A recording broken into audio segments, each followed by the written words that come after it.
Okay. Before we have our quiet time, let's all get on the same page. If you're in the Sparkly book, it's page 234, top of the page, the section Projection versus Extension. If you're in the second edition, it's page 193, paragraph 3, and there is no section heading. If you're in the first edition, it's page 179, third paragraph.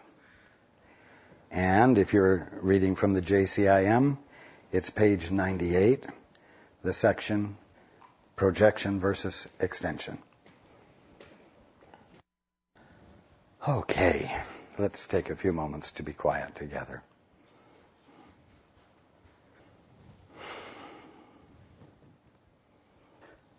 Okay. Good afternoon. And welcome to everyone who's joining us on the internet.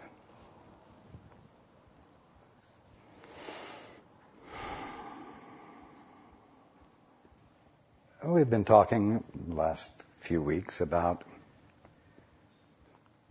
having false gods, in so many words.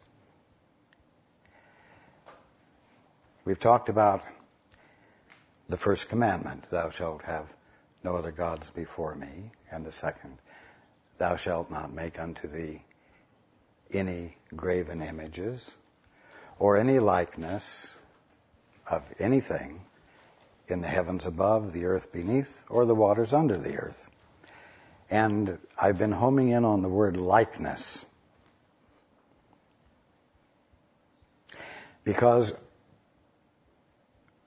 the ego, or from the ego frame of reference, you look at God, which means you look at anything that you can see, and you say,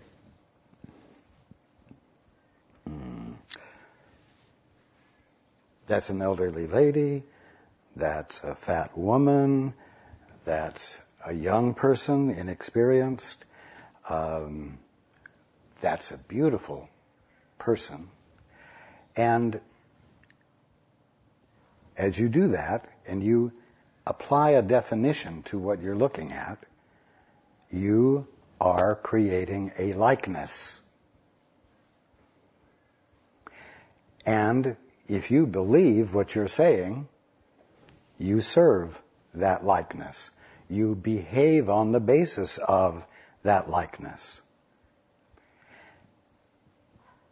Put simply, a false god or a likeness of God is any definition you apply to anything. But specifically, it's any definition that you apply to God that calls it something other than God.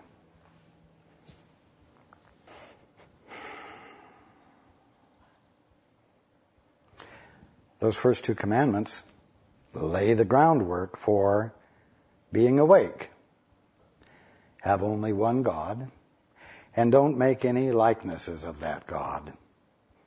Don't make up definitions for what God is being, and then serve those definitions, because when you do, you are not serving God, and you're also not fulfilling your function. What is your function? The Course uses the word co-creation. And everyone would love to be a co-creator with God. It's very egotistically satisfying to think of having such a capacity. But to co-create with God is to be that point, that movement, that act of acknowledging God in what you're seeing.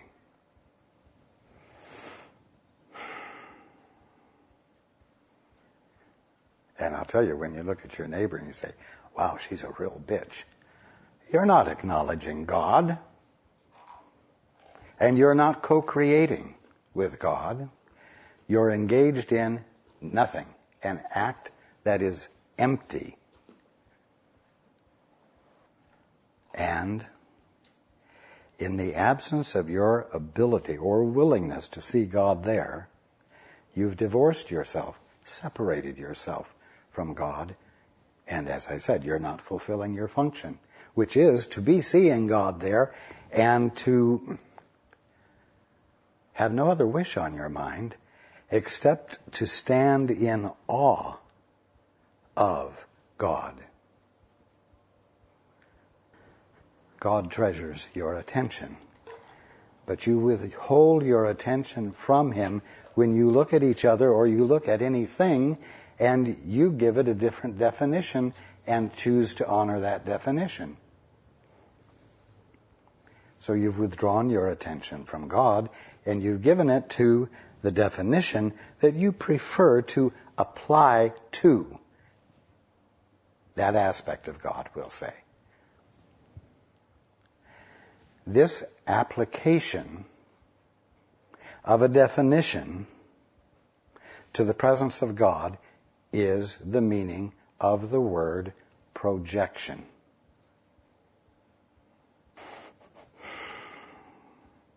It's that simple. You don't have to get into deep psychological explanations.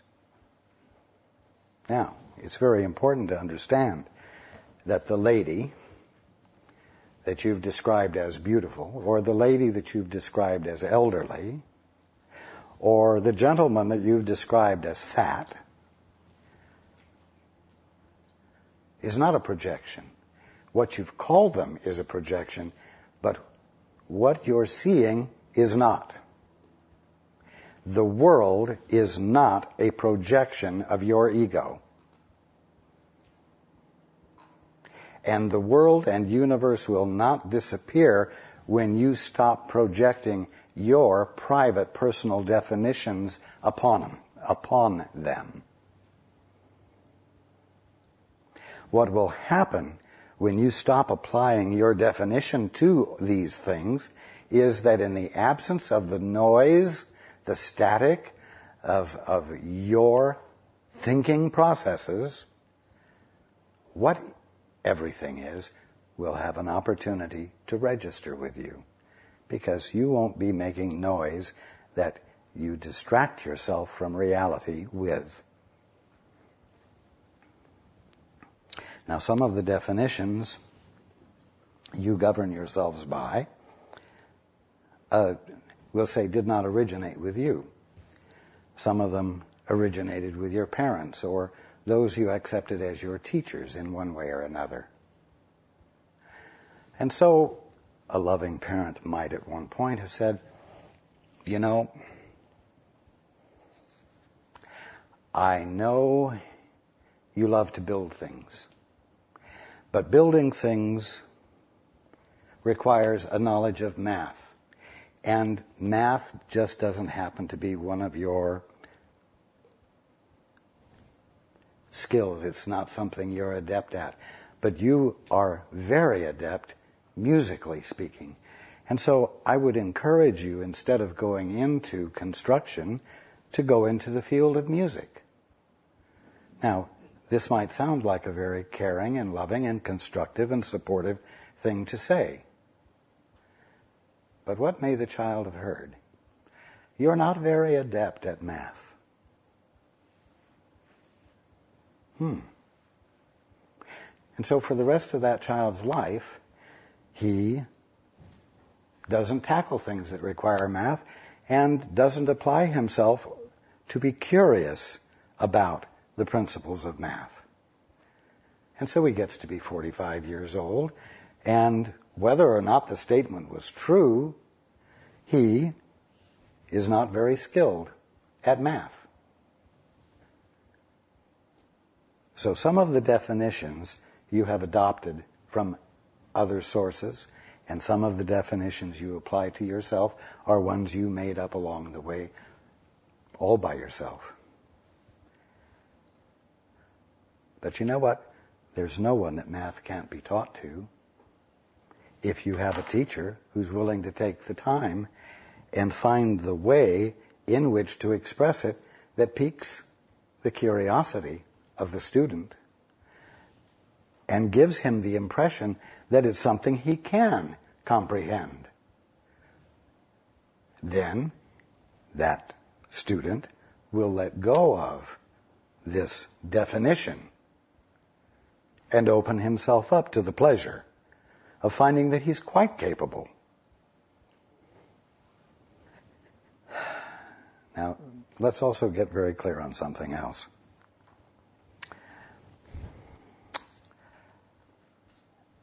It's really nice to be able to find someone to blame for your problems, someone other than yourself. And so to say, well, my problems were caused by the ignorance of my parents, and they're telling me in all helpfulness what I couldn't do and what I ought to do. Instead of saying that, you've got to remember something. Whenever someone says something to you, it's like, if you're a computer user, it's like having a program on your computer and an announcement comes out from the company who designed the program that there's an upgrade. And you can investigate the upgrade. You can get all the information on it. You can even download it so that you can use it temporarily to try it out. But there comes a point where in order for you to have it as your own, you must what? Endorse it. You must give it your endorsement and register it and perhaps pay for it. At this point, in effect, it goes on your hard drive. And the fact that you have put it on your hard drive and you've kept it on your hard drive is nobody else's fault. You can't blame anyone else for it.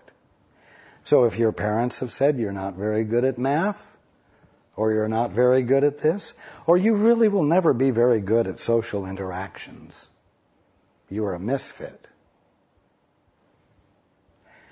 If you're operating on the basis of that, it's not because they said it. It's because at some point you endorsed it. And you, by your own determination, incorporated it as a result of your decision.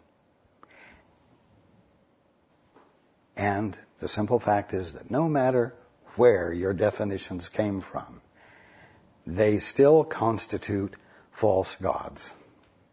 They still constitute likenesses applied to something that is utterly whole, something that is utterly complete. You or your brother or anything you see in your world. And waking up is a matter of abandoning the definitions, no matter where they came from. And some of the definitions you will have to abandon will require you, first of all, to let go of the pleasure you get at blaming someone else for your having the problems you're having.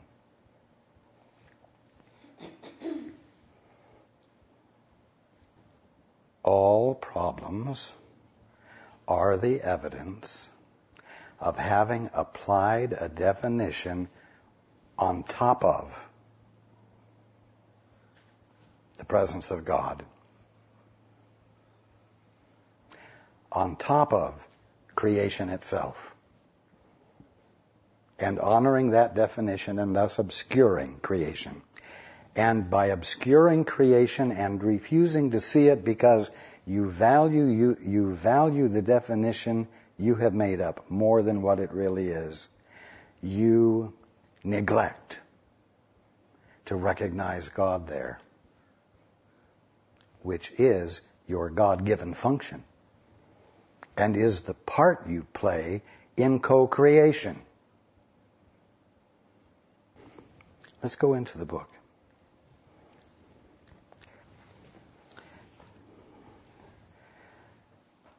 The subject heading is projection versus extension. You have made by projection, but God has created by extension. The Course speaks often about making as opposed to creating. And the easiest and simplest way to grasp the meaning of that is that you apparently practice authority by applying a definition to something. You make up the meaning for that thing which was fully expressed by God in the first place.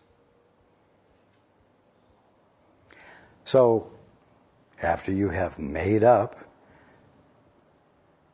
your definitions, just a moment, you must arrive at a point where you unmake them. You have made by projection, but God has created by extension. The cornerstone of God's creation is you. What is a cornerstone? It's not only the starting point of a building, but it's also a repository of the meaning of what is being created.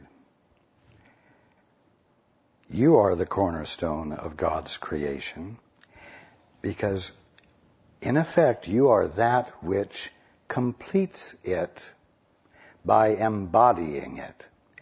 And you embody it by recognizing it for what it is. You, for lack of better words, are God recognizing himself in his creations. You are that inseparable from the movement of creation and that inseparable from God. The cornerstone of God's creation is you, for his thought system is light. Remember the rays that are there unseen, meaning unseen while you are covering them over with your definitions. The more you approach the center of his thought system, God's, the clearer the light becomes. Or you could say, the more illuminated you are. The more illuminated by truth you are. The closer you come to the ego's thought system, the darker and more obscure becomes the way. Yet even the little spark in your mind is enough to lighten it. Bring this light fearlessly with you and hold it up to the foundation of the ego's thought system bravely. Be willing to judge it with perfect honesty. Open the dark cornerstone of terror. In other words, the cornerstone of the ego.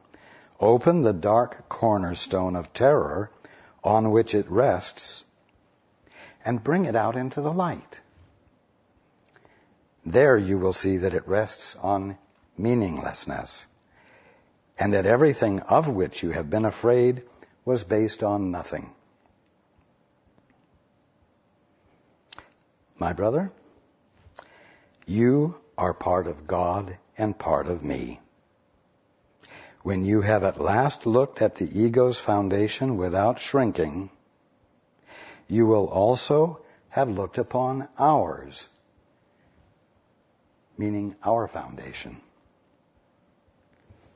Okay. How many of you remember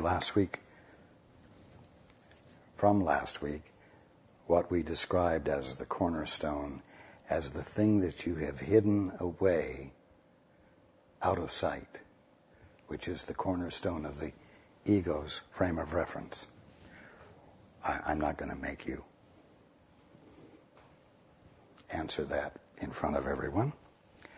But remember that the cornerstone of the ego is, which you keep secret, keep hidden away even from yourself, is that of yourself you can do nothing. That's the bad news. It happens to be the glorious truth, but you have taken it as a challenge, not as a statement of fact. You have taken it as something to disprove. And you've said, yes, I can. And being or existence for you has become nothing more than attempting to come to the point where you have successfully authorized something and you have managed to get your other dreaming brothers and sisters to agree with you. It's insulting. It's humiliating. It's the most awful thing in the world to arrive at the realization that you of yourself can do nothing. You avoid it at all cost. Why? Because it leaves you feeling powerless. And if you are powerless, it means that you are helpless and vulnerable. But you must come to that awareness without resisting it. You must come to that point of awareness with a willingness to embrace it.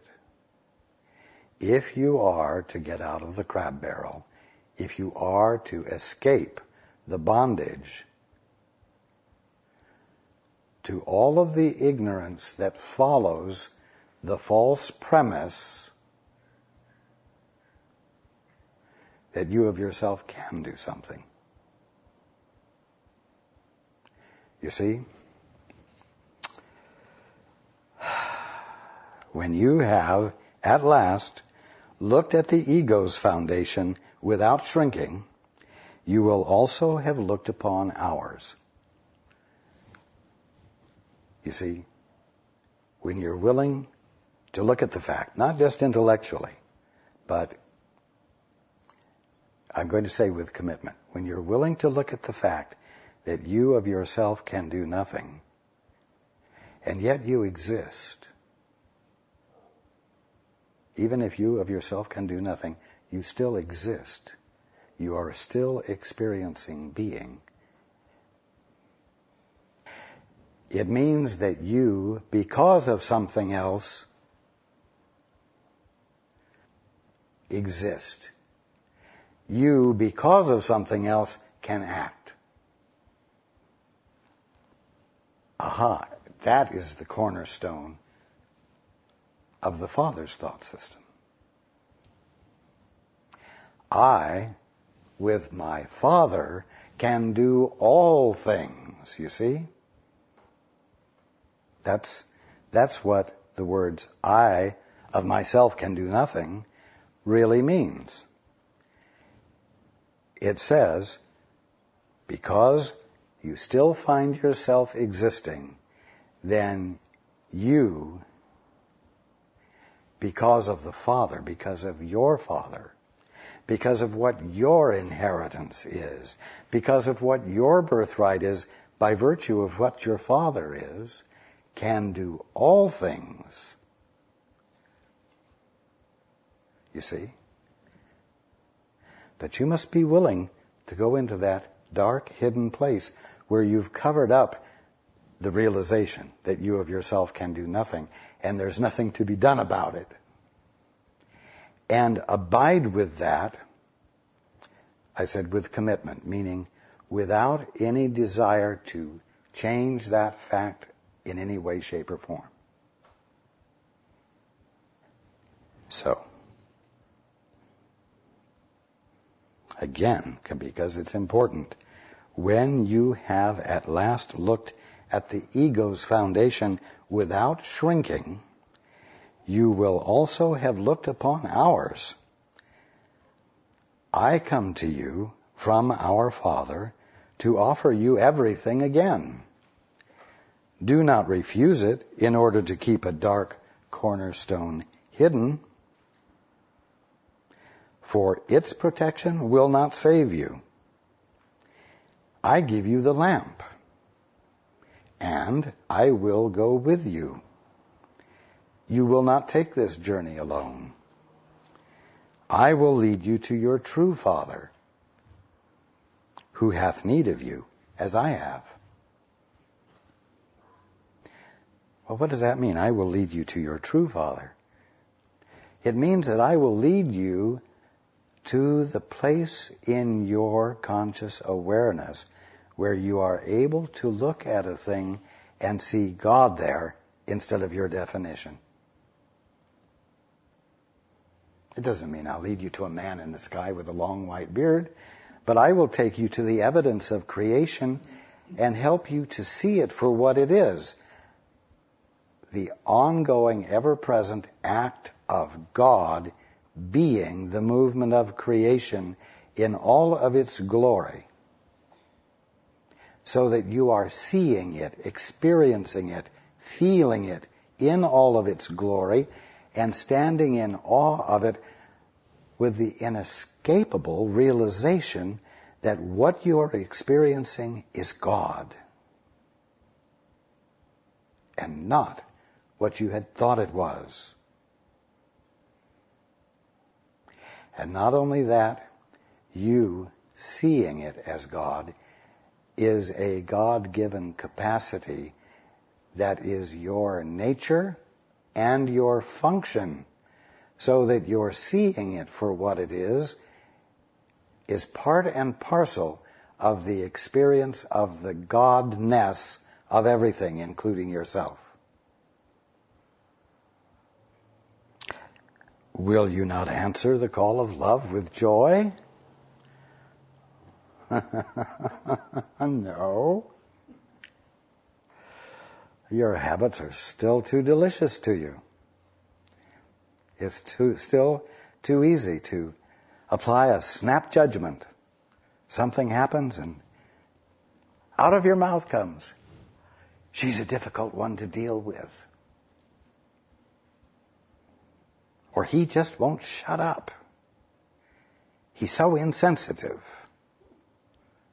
You just love to make those pronouncements. You just love to apply those definitions. Because they express some part of your capacity to see things uniquely, different from everyone else. And that builds up your sense of yourself as an authorizer. And then if you can get enough other people to agree with you that he's very insensitive, or she's really difficult to deal with, then you become a force for changing public opinion and creating group consensus. And of course, group consensus is power, isn't it? Wow.